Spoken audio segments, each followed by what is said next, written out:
Good morning, everyone, and happy Friday to you out there. You're tuned in to Community Conversations on KLEK 102.5 FM.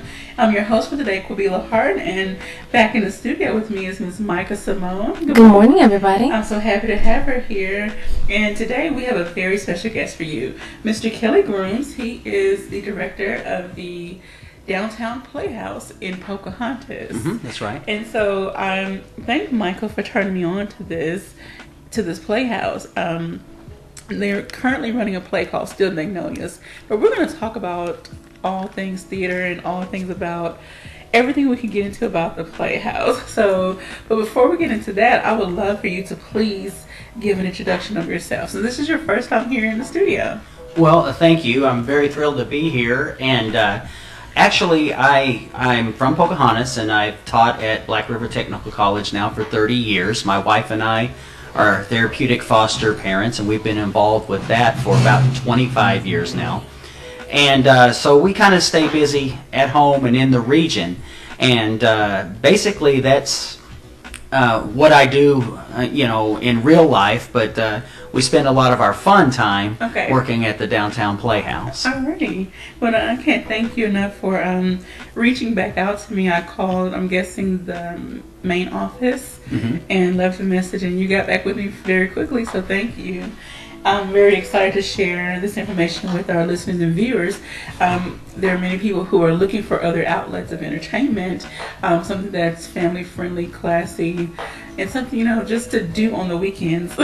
That's right. Alrighty, so let's get into, and we'll definitely get into Still Magnolias a little later on, but I want to know, how did this Playhouse come to be? What was the vision behind it?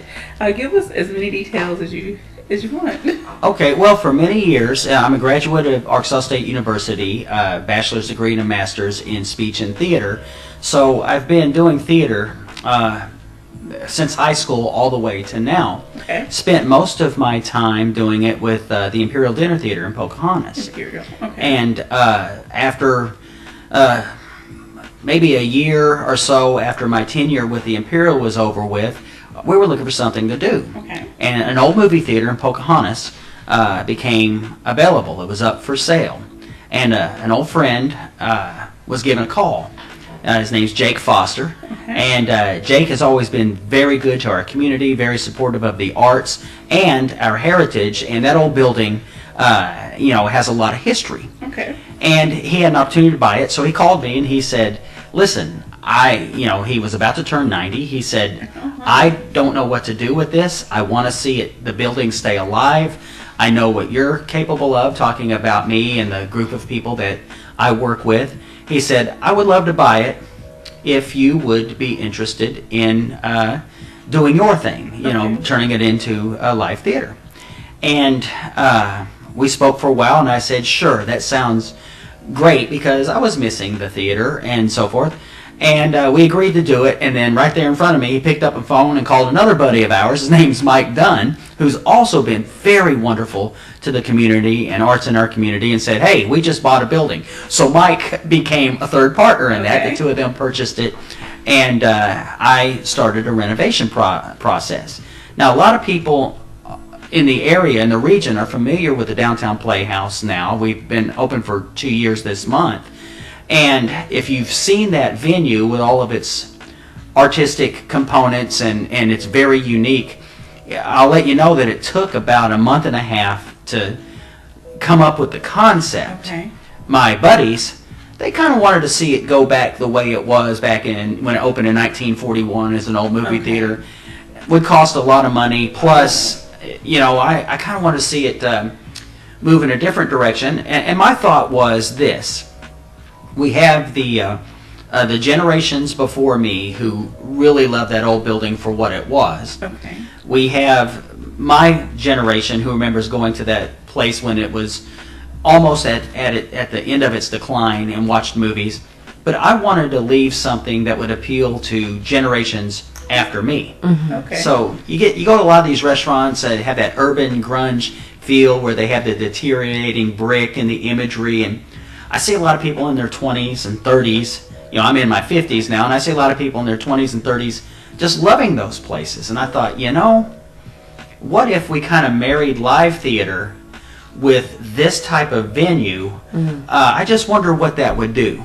And as a result, after calling on some of the old team players that I had worked with forever in Pocahontas and so forth, have a woman that is just the master of fundraising and so forth. Carol Bedford Llewellyn has just always worked with us, and I think you were asking earlier about who does our website, and we put all these old team players together, and we came up with this. And I think the venue is as much a reason to drive to Pocahontas as the plays themselves. So that's basically how the Downtown Playhouse started, but I don't think any of us would have come together had we not worked together in live theater for more than a quarter of a century. As a matter of fact, this very group used to tour for 5 years on a 9-state tour roster and take shows on the road and go to other communities. And I think we just got a little too old to to continue that. So we're very happy to have this beautiful facility right in the heart of Pocahontas, where people drive in. Most of our audiences are from out of town: Poplar Bluff, Missouri, Jonesboro, Horseshoe Bend, Hardy, Cherokee Village. And they drive in and watch us play there rather than us drive to your town and do it. Do you ever have people do a post survey so maybe you can get some demographic information from them?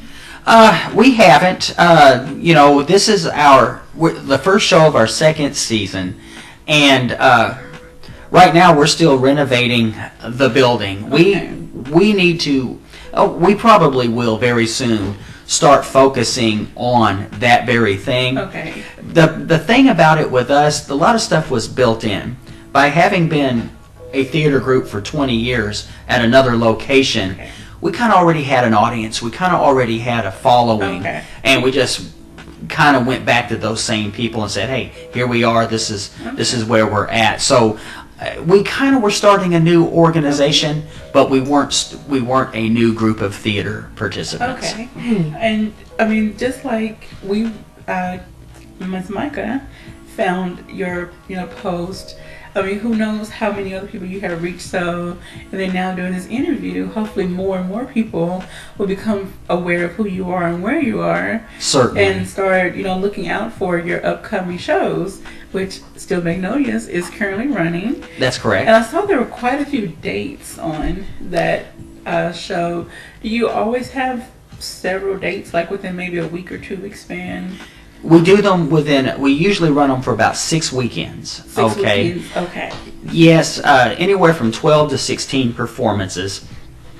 And it just depends on if we're selling well, they'll go a little longer. For example, Still Magnolias has 7 more scheduled performances in it, but you can't buy a ticket for it. It's already sold out. We've actually added another performance on August 12th, day before yesterday, and by the end of the day, it sold out.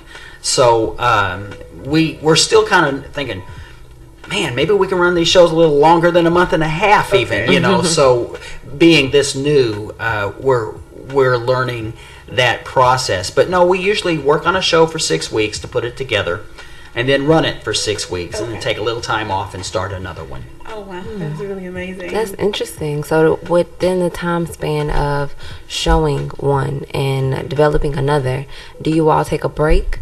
How does that work? If I'm going to have less of a break this time because Still Magnolias went into an extended run, but usually we'll get about 4 weeks to where we just kind of leave the building alone and go do our thing, and then we come back and start putting it all together again. We usually get about 3 to 4 weeks between productions to kind of relax. So within castings, you have trouble rotating, I guess, different roles, or even is the break for the rotation, or is it just for the entire break period?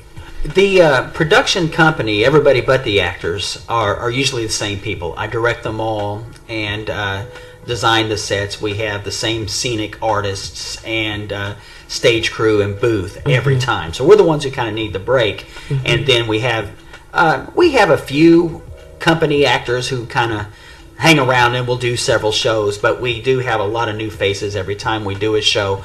But the break isn't for them because most of the cast of Steel Magnolias, I don't think none of them will be in the next show, so they'll get plenty of time off. They might be back next season to do one or something like that. That's amazing. Okay, because I see here on your website that Steel Magnolias goes to August 12th, and then The Woman in Black will start October 28th. That's right. Steel Magnolias was supposed to end on August 5th. The August 12th was the holdover. Okay. And then we'll take a couple weeks off, and go right into Woman in Black, which, by the way, in my opinion, is one of the best evenings of theater you could ever experience. Steel Magnolias has that that name recognition, and a lot of our plays do. But Woman in Black, which was a movie about 5 years ago with Daniel Radcliffe in it, is London's second longest running play. And it's just an old-fashioned ghost story. The movie, we talked earlier about how Hollywood will take a script and turn it into something else. The movie was okay, but they turned it into a movie about blood and guts and all. Woman in Black is not that. It's just a good old-fashioned ghost story, and you get a little, get a little hair raising in the theater and stuff like that. And you see pieces of furniture move, and the ghost pops up, and the audience jumps. It's just one of those types of things. And we're going to do it. I think it opens in October, but yes, sir. We're going to make sure we're running it through the Halloween season. And oddly enough, not oddly enough, but rarely do you ever do one in the middle of the week. But since Halloween is on Tuesday night, we're definitely going to have a Halloween showing of Woman in Black. Yes. I'm sure that one's going to be sold out as well. Well, we're all, tickets haven't opened up yet, but we're already getting phone calls for the Woman in Black, and people are saying, look, put me on a list the minute the website opens up, put our name in. Oh, wow. I'm hoping we can keep up with that, actually. It's the first time that has happened. What has happened since we've opened, and this is our 7th show, Steel Magnolias is.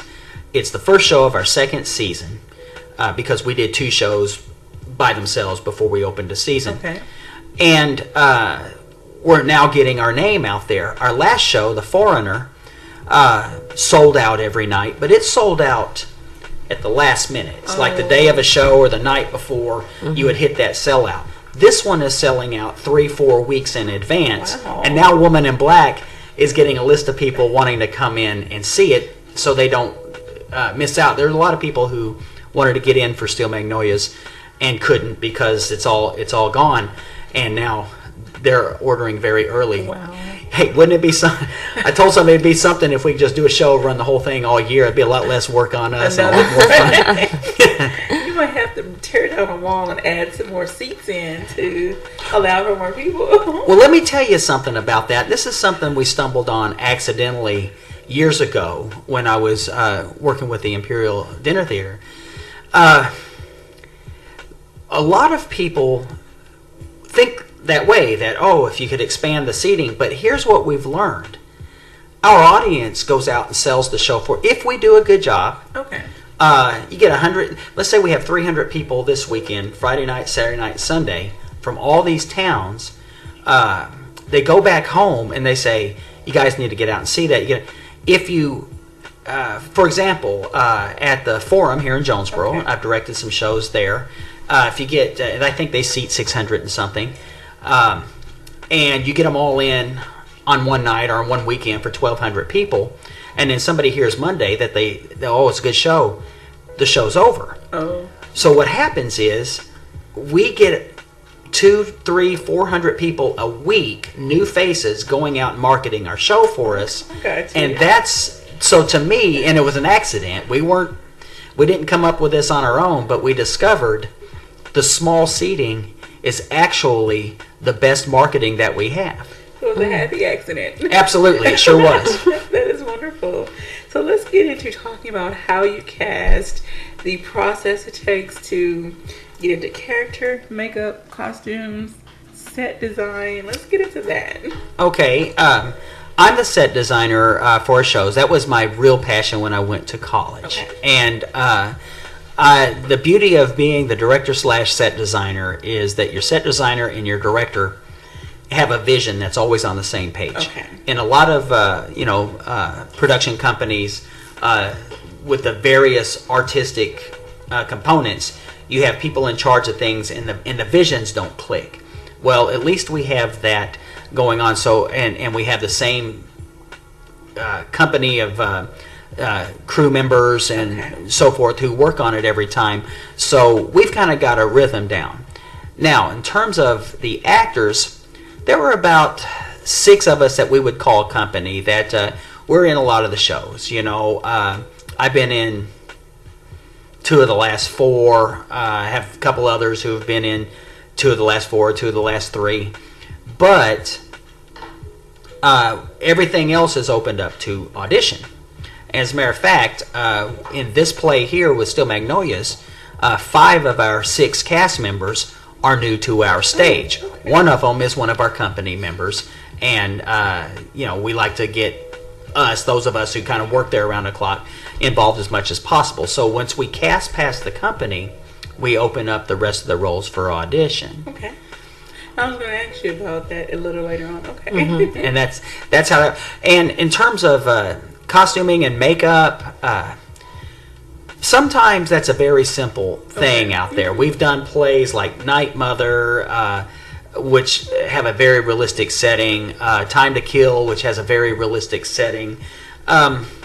Most of our plays like that, very simple. Okay. We don't even have to do a lot in terms of makeup.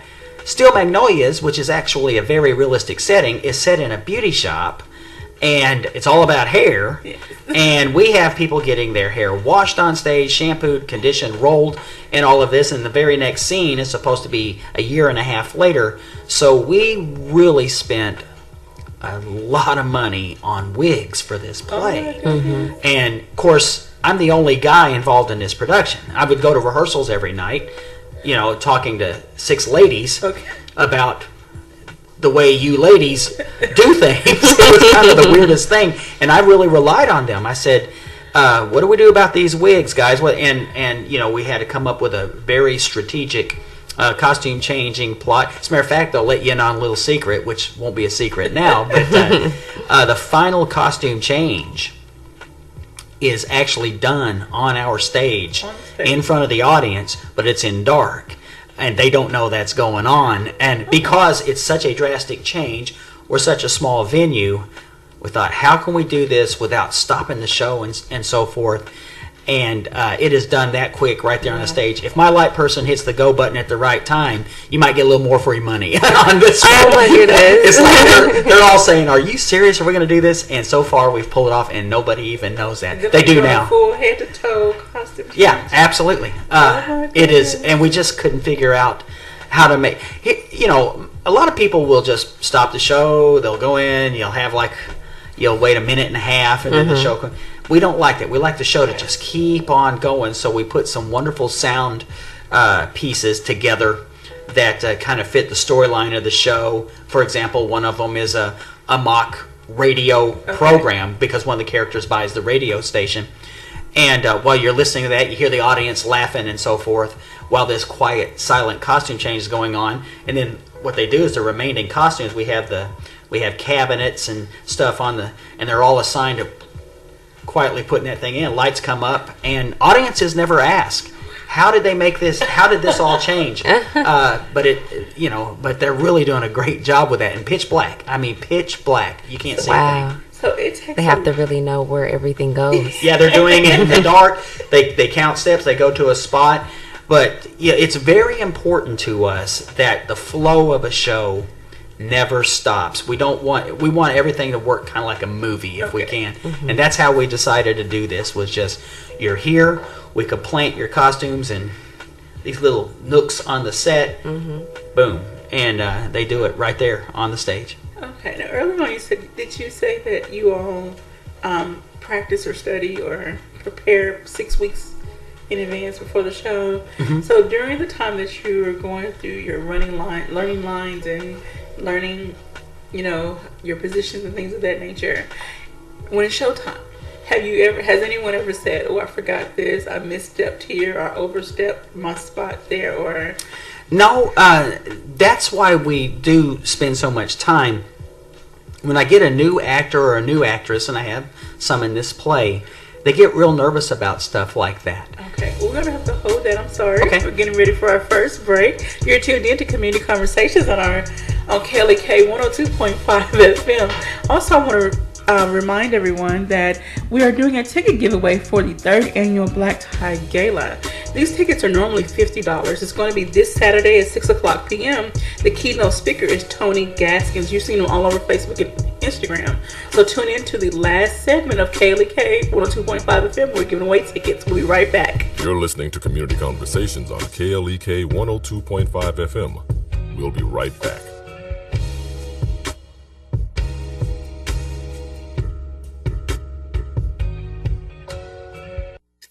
Ladies, are you struggling to forgive your husband? I'm Mark Merrill with today's Family Minute. Marriage means making mistakes, lots of mistakes. Unfortunately, some of those mistakes are harder to forgive than others. So here are 2 truths to consider when you're struggling to forgive your husband. First, remember that someday the tables will turn and you'll need forgiveness. Be ready to show him grace, knowing that eventually you'll need his undeserved favor in return. Second, acknowledge that forgiveness is a decision, not a feeling. If you're waiting until you feel ready to forgive, chances are you'll be waiting a long, long time. Instead, make the decision to forgive your husband today. And remember, your family first. Want to stay in touch with Mark? You can. Join him on Facebook, facebook.com/Mark Merrill. Family Minute is made possible by the Kappa Nu Omega chapter of Alpha Kappa Alpha Sorority Incorporated, a non-profit organization committed to service to all mankind. Kappa Nu Omega Alpha Kappa Alpha on Facebook and KNOMEGA1908.com. The key to making this station even better could be parked in your driveway right now. Donate your old car to us, you'll get a tax deduction, and we'll tow it away for free. Go to klekfm.org for more information. And now back to Community Conversations on KLEK 102.5 FM. All right, welcome back to Community Conversations on KLEK 102.5 FM. We are speaking with Mr. Kelly Grooms from the Downtown Playhouse in Pocahontas, Arkansas. And we have been talking in the first section about the Playhouse itself and how it came to be and some of the people that are involved. Well, right now they're running a show called Steel Magnolias, which we're going to dive more into and get into some more details because I'm very interested to hear how this play how it's coming along, and then let's talk about the actors and the stage and all the good stuff. Sure. Well, Steel Magnolias is one of those plays that everybody knows about, and most people call it a chick flick, and it is. We have on our second performance when we opened a couple of weekends ago, we had 91 ladies and 10 men in that audience. Wow. And I looked at the guys and I said, "You're the poor suckers who got in trouble this week and couldn't get out of this." And they started laughing. And it is truly one that appeals to our female audience. But a lot of the guys who've come to it, and that was a rarity that night, because we still get about 35-40% of our audience for this play are men, and a lot of them have walked out of there saying, I thought I was coming to a chick flick, but wow, this thing has really moved me. And I'm standing in the back of the auditorium and I'm watching big strong guys pretend like they're adjusting their glasses and their thumb will hit the corner of their eye or something, they'll wipe away a tear, because once you get into Act 2, it doesn't matter who you are. What happens to Shelby, what happens to the daughter, if you know the story, it doesn't matter who you are, male, female, you will know the pain of that. And Act 2 has nothing to do with women's issues compared to what it has to do with that bond between a parent and a child. Okay. Now, I do want to ask, this is, do you have, in the movie, in which I know you said this was still originally a play before a movie, do you have a dog? What's the lady's name? Weezer. Weezer. She gets on everybody's nerves. She does. That's correct. Now, in the movie version, she has a dog, a big old dog. So, were you able to do that? Yeah. Let me tell you how that works. First of all, the play Steel Magnolias is the real Steel Magnolias. It's what was written. It was on Broadway. It was a mega hit, and then Hollywood got wind of it and bought the rights to turn it into the movie. Everything that happens in the movie is addressed in the play because it was the play first. Just like where Hollywood can go out on site in various locations, I should say, you can also bring more characters to life. In the play, and I'm going to tell you this is leading up to the dog, in the play, it's only 6 women. It's only the 6 main women. And people say all the time, well, how can you do it without Drum? How can you do it without, Jackson? And now you're asking, how can you do it without Weezer's dog and stuff? They're all addressed. You hear the gunshots in the fire. Weezer comes in screaming at Drum. You hear the dogs barking, and they're looking out the window. The dog got off the leash, Trace and Drum. They all run out to exit this first scene and stuff like that. It's all addressed, but then Hollywood can take that and say, well, we can stage this rather than have them just witness it through a window, and so it's all there. Even the infamous, heartbreaking scene that was portrayed by Sally Field in the cemetery after burying her daughter. That whole scene, word for word, takes place in the beauty shop, and people say, how can that be? Well, the way it was originally written, that scene takes place prior to the funeral, but after they had turned off the machines. And the mother comes by, because she's right next door, to visit with her friends and just to get away from the stress of family and so forth, and talking about it. And then that same implosion with all the same dialogue and all of this takes place right there in the beauty shop. And everybody who comes go, wow, of course. It's so easy to do something live on stage. And again, it's not that we're making something happen on stage that took place in the movie. The movie took things that happened on stage and put them in the form of a film. So when people realize that, they see, they go, oh, so this is the real product. That is awesome. And I'm looking at some of the pictures on your Facebook page. Yes. If you would like to learn more about the Downtown Playhouse and the current play, Steel Magnolias, go to their Facebook page, or you can go to their website. I just had that pulled up. It is www.thedowntownplayhouse.com, and there are multiple links to find what you need. That's right. But Facebook has quite a few more pictures available of the Steel Magnolias play, and it looks like these characters are having so much fun and really playing their role to the fullest. They are, and they're so believable. This cast, I don't know how to explain. As a director, I'm like a proud papa or something. But they're very funny, and they're very poignant, and at moments very heartbreaking. But throughout the whole thing, to a person, this cast is extremely real. And that's what people have said to me. As a director, I think the best compliment you can get when somebody says, oh, my favorite person was so-and-so, or this was my favorite moment. That's nice. But the comment we're getting most from this show, as we did the last show with The Foreigner, is, wow, where did you get those actresses? That was the best cast. They're talking about them as a unit rather than as individuals. And to me, that's the greatest compliment an actor can get, to be known as part of a wonderful ensemble rather than the one who stood out. Speaking of the actors and actresses, is there a videographer on stage or on set to possibly sell those shows if you had missed them as a... Well, actually, it's illegal to video a play. I shouldn't say that.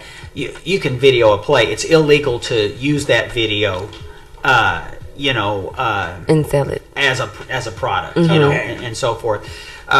You can do your own little thing of it and watch it at home and stuff like that. But I'll also say this. For years, I've been asked similar questions. And live theater is to be seen live. It really is. If you've ever watched a high school play that you really loved, and then you've gone home to watch the video, you go, no, because everybody now is a stick figure at a distance, got maybe a little bit of a shaky camera, and the way a live play is designed, the audience is intimate, and if we want you looking at Weezer, we can create a focal point for her. If we want you going over to Annelle, then your eyes go to Annelle. When you have that camera from a distance, you lose that, and you don't even know sometimes where the voices are coming from, what sort, and you lose what you're watching. Then is the video becomes a production of a production, and now you're living at the mercy of that person's effort. The video person's effort. So it really, live theater should just always be seen. It live. is. It's such a teaching tool. It is, and I teach, by the way, at Black River Technical College, and I teach speech and theater, and I have that very same discussion with my students all the time. They say, "Well, can't you just video it and show it to us?" No, you've got to experience it. Think about a wedding. The wedding is the most beautiful thing you've ever seen, and so forth. Then you go back and you watch it. It's a great memory, but on camera, when you've got like the backs of heads between you, it just isn't the same as what you were focused on in that real moment. It's the emotion that you feel watching it live, watching the authenticity of the actors, like their emotions that they portray. Sometimes it doesn't carry over well on film. It doesn't, and unless, of course, it is a film. If it's a movie, then they know how to do that, because a camera can zoom in on an eye socket, make that thing look 40 feet large, and watch somebody produce a tear or have somebody whisper into somebody's ear, and all you see is the lips and the ear, and it's on the screen, and you hear the whisper, and it's louder than we can speak. But on stage, it's got it's set up for those people who are 12 feet away from the stage to get that experience. That's amazing. As I'm looking at the various pictures, I see that it is set up where people are sitting at a table versus sitting like in stadium-style seats. I'm so glad you brought that up, because it is a bistro venue. We call it a coffee and dessert venue. So when you make a reservation, and we don't sell tickets, it's all done by reservation. Okay. On our website, you have a choice of beverages and desserts. We have 4 different desserts every time, and we always have like 8 different versions of cappuccino and black coffee and Coke and Sprite or tea or whatever the case might be. And you put that in on your reservation, and when you arrive, your dessert is already on the table. You give the name at the door, and then we start. It takes about a minute for the cappuccino to be made and all of that. And it is what most people do is they'll come into town after having made the reservation. They'll eat somewhere and then come to the Playhouse. There's an Italian restaurant right across the street from us. Most people, they love it when we're doing a play, by the way. And most people will go and they'll eat, and they don't have to get back in their car. They'll take a nice little evening stroll for about half a block right on the same street and walk in and have their dessert and then watch the show, and it's really a unique experience. That's a beautiful setup. No wonder why you guys keep selling out. Yeah, it's a wonderful evening. It's like and you know what it's like to just go to another town. It just kind of feels like you're a million miles away from. Yes. So we'll get somebody from Jonesboro. It's 40 minutes away, but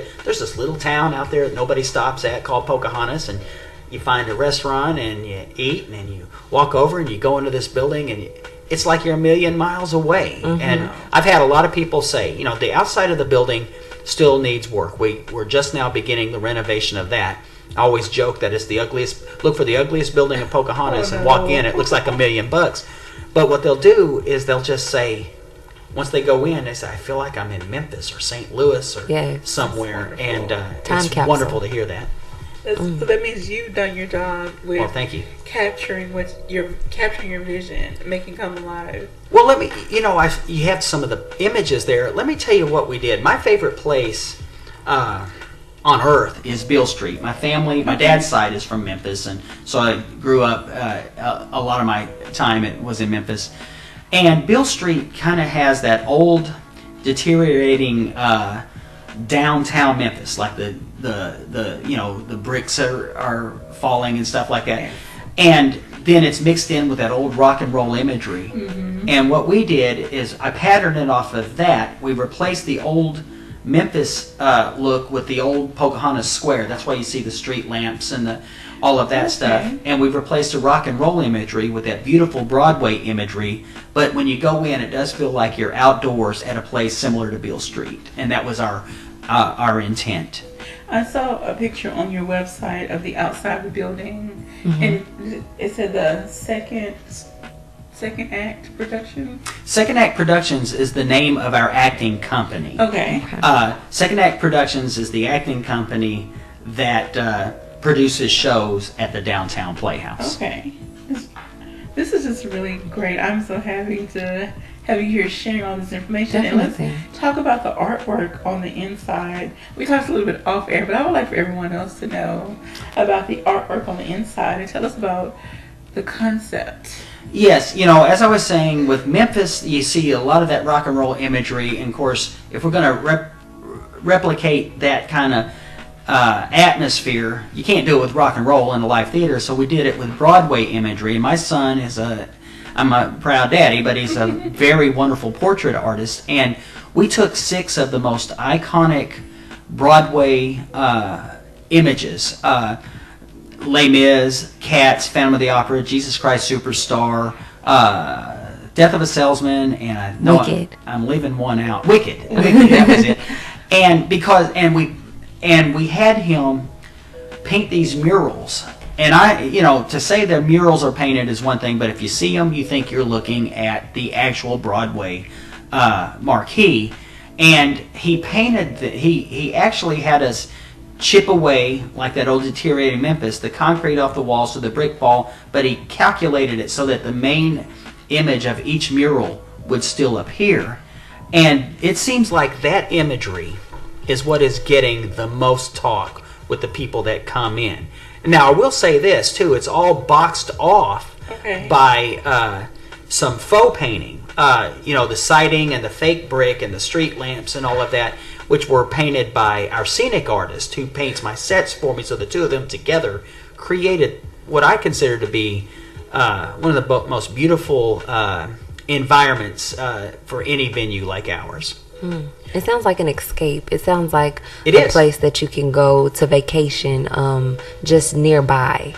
That's what people say. They say, I got in a car, drove down here, and I feel like I've gone to Memphis. Or I feel like I've gone to St. Louis. And really, Hardy is about 30 minutes away. Jonesboro's 40 minutes. Poplar Bluff is an hour and 15, but that's really not that far. And they say, I just feel like you said, I just got away from everything for a few hours. And many people actually stick around afterwards because it is a venue, and they'll get another cup of cappuccino or something like that. And then by that time, the actors have changed, and they'll come out and grab whatever pie is left because I can't keep them out of the kitchen, And they mingle around and joke and cut up and stuff. It's just it's a very informal, or I should say not informal, but a very casual atmosphere.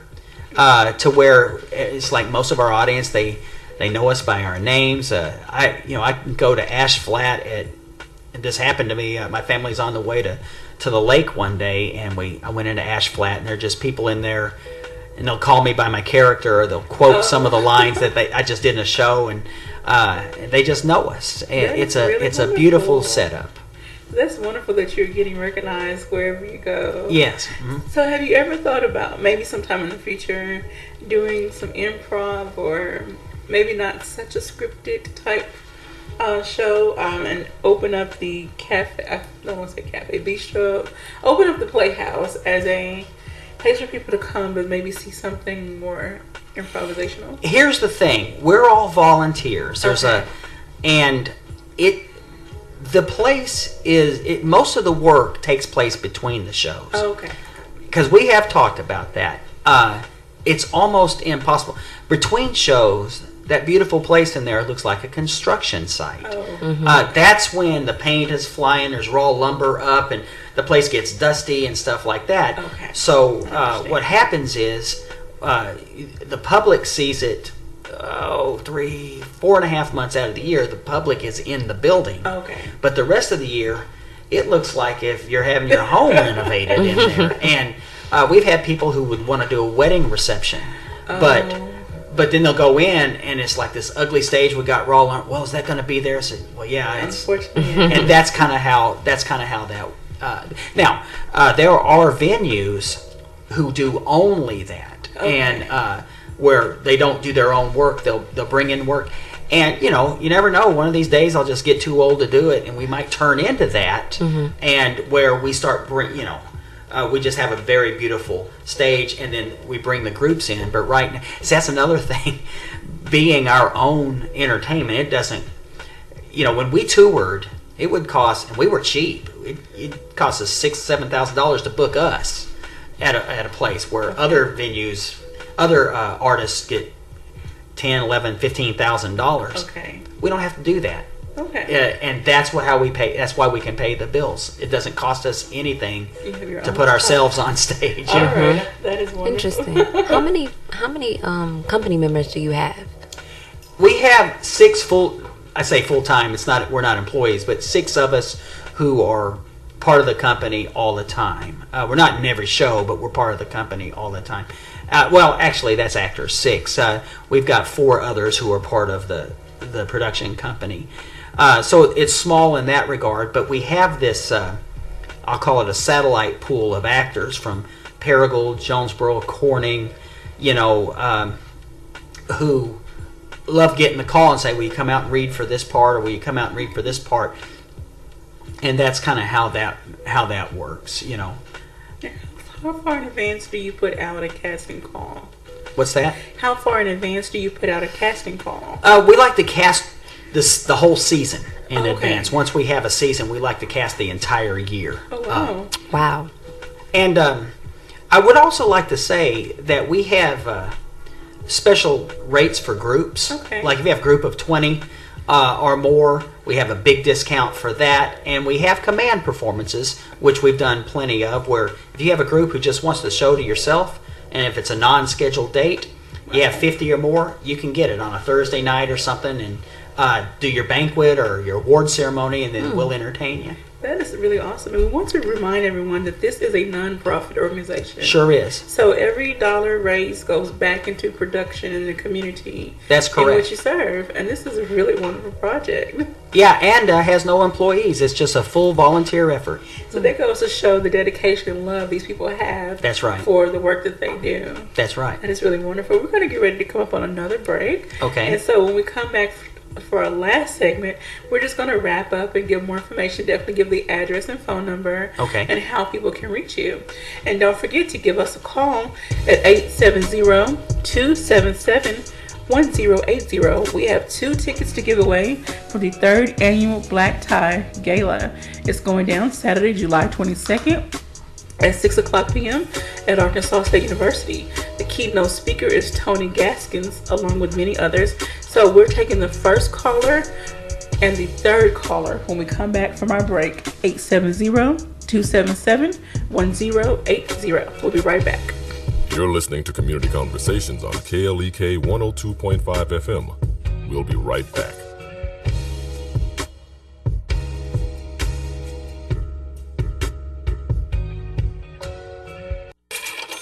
We're back with Money Matters. I'm Alfred Edmond Jr. Time to pull your credit reports from all 3 major credit reporting agencies along with your scores. This will give you an idea of where you stand and provide a great reality check that may keep you from overspending during the holidays.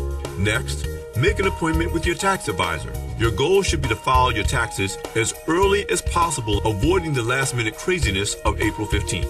Check the beneficiaries on all of your insurance policies, including any insurance provided by your employer, and update those policies if necessary. Create your holiday spending budget now on paper. Seeing it with your own eyes will help you to think about ways to limit or eliminate some of those expenses. Your goal? No new debt for Christmas. The time to plan is now, before the frenzy and adrenaline rush of the holidays kick in and cloud your judgment. Set a goal of completing these steps before Thanksgiving. I'm Alfred Edmond Jr. for Money Matters, a product of American Urban Radio Networks.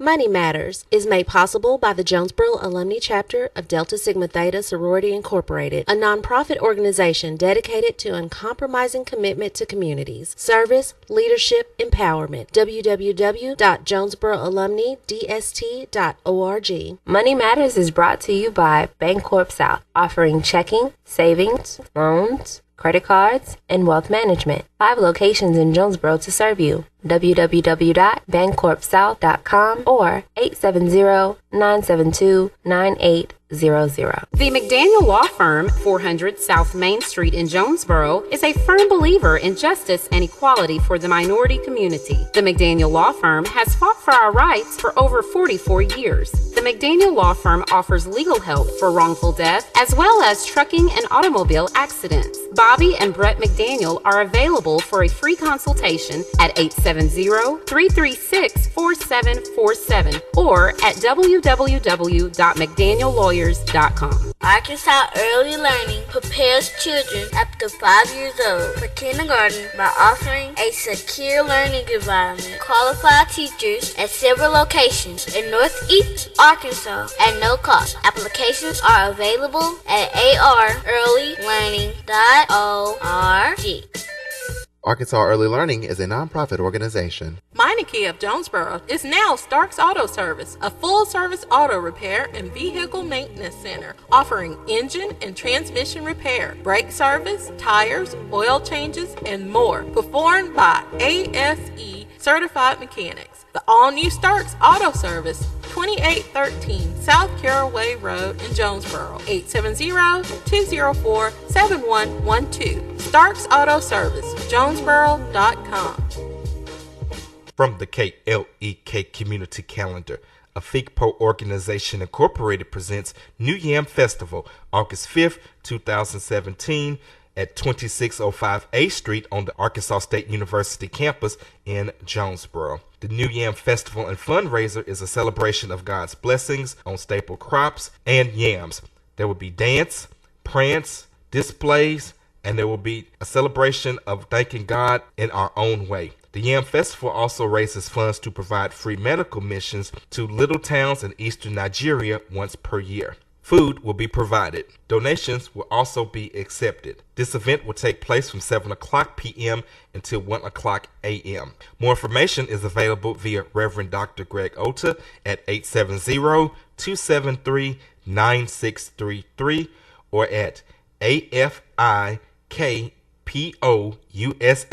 KLEK 102.5 FM wants to be active in the community. If you or your organization is hosting a community service event, we would like to know about it and be a part of it. KLEK will promote your event on air, online, and on social media. KLEK personalities may also attend the event and provide music and or entertainment. Certain restrictions and availability may apply. If you or your organization would like to partner with KLEK to make the Jonesboro community a better place, call 870-277-1080 or email us at klek@klekfm.org.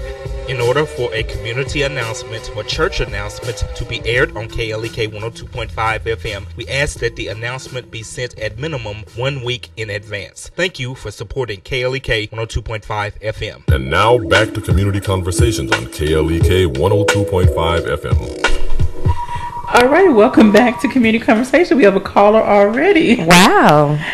Hello, caller. Hello, this is Norma. Hey, Miss Norma. How you doing? Am I the first caller? You are the first caller, so you won a ticket. All right, so your ticket will be here in the. Will you be able to come by to pick it up sometime today? Yes. What time will somebody be there from now until when? I can hang around till about 10:30.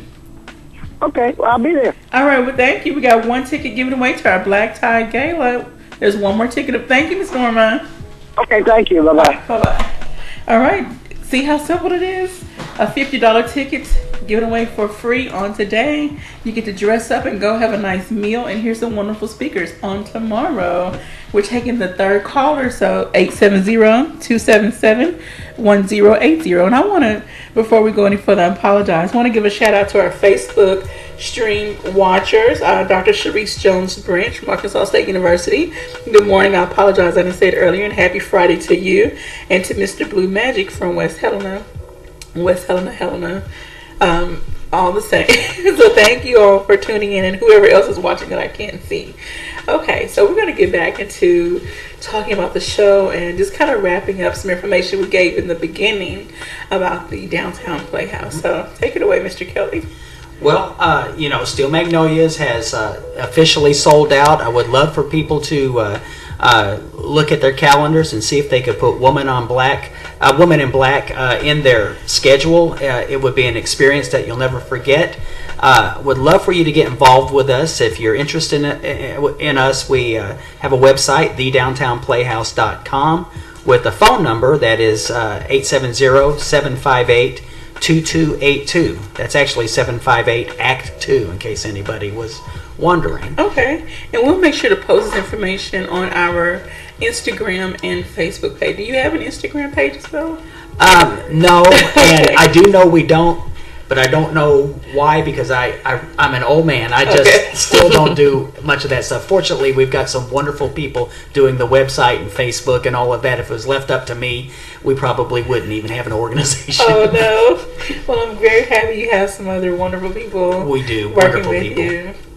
And now you're going to have to get your children and some other young people on board to help with the tech. Actually, they are, and they're part of the reason. Why my daughter Catalina she's my right hand. She helps me on every single thing, and as a matter of fact, I think she's going to take over the place someday. And she's very up on all of that. That is really wonderful, and I know you mentioned earlier that was your vision, part of your vision, to create something that the younger generation can have to enjoy and then take over and keep the legacy going. That's correct. I mean, hopefully, 10, 15 years when I'm through with it, there will be 2 generations at least who will love coming to that place for all that it is. That is really wonderful.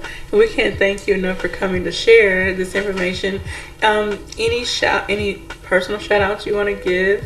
You mentioned your wife earlier, but any of your other children or others, I'm going to say staff, volunteer staff. Well, listen, the old crew of Mike and Jake and Carol Beverly Llewellyn and C.J. Johnson, Kenneth Benton, they are the ones, Lisa Gerard, who have been part of this nucleus now for 25 years, others for at least 15 years, and without them, we wouldn't have it. Most people who come to the Downtown Playhouse as regulars are familiar with the names that I'm mentioning right now, and they know exactly what I mean when I say they're the reasons this exists. Alrighty.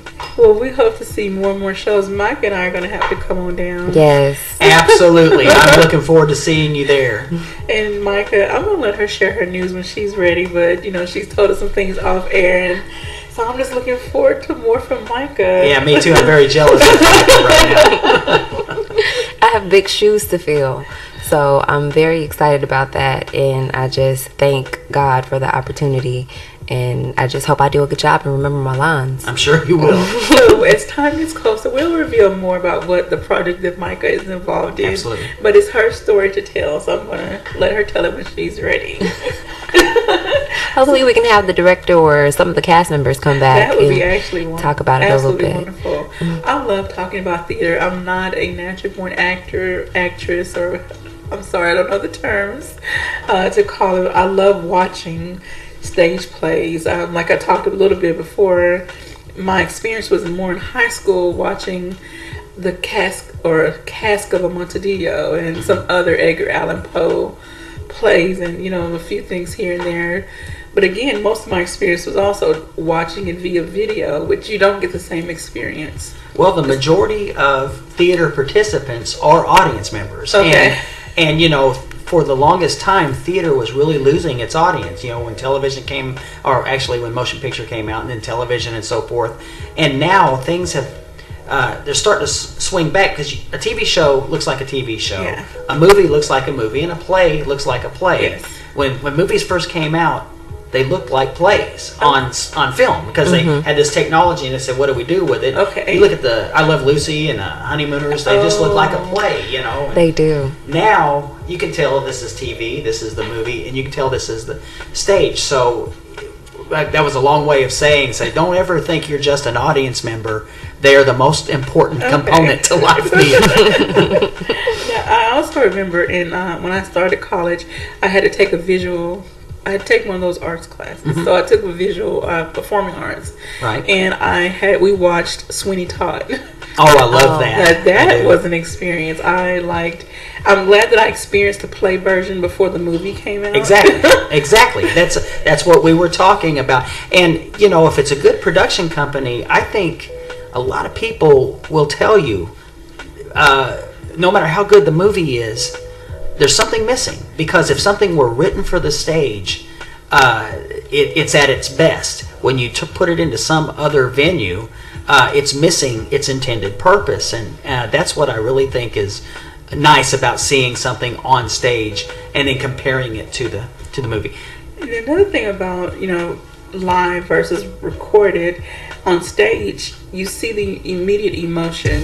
When you're watching a movie, they've rehearsed that emotion so many times that not to say it's not genuine, but it's rehearsed. That's right. That's right. Hardest thing about being on stage is keeping that performance fresh, keeping that, I talked about touring.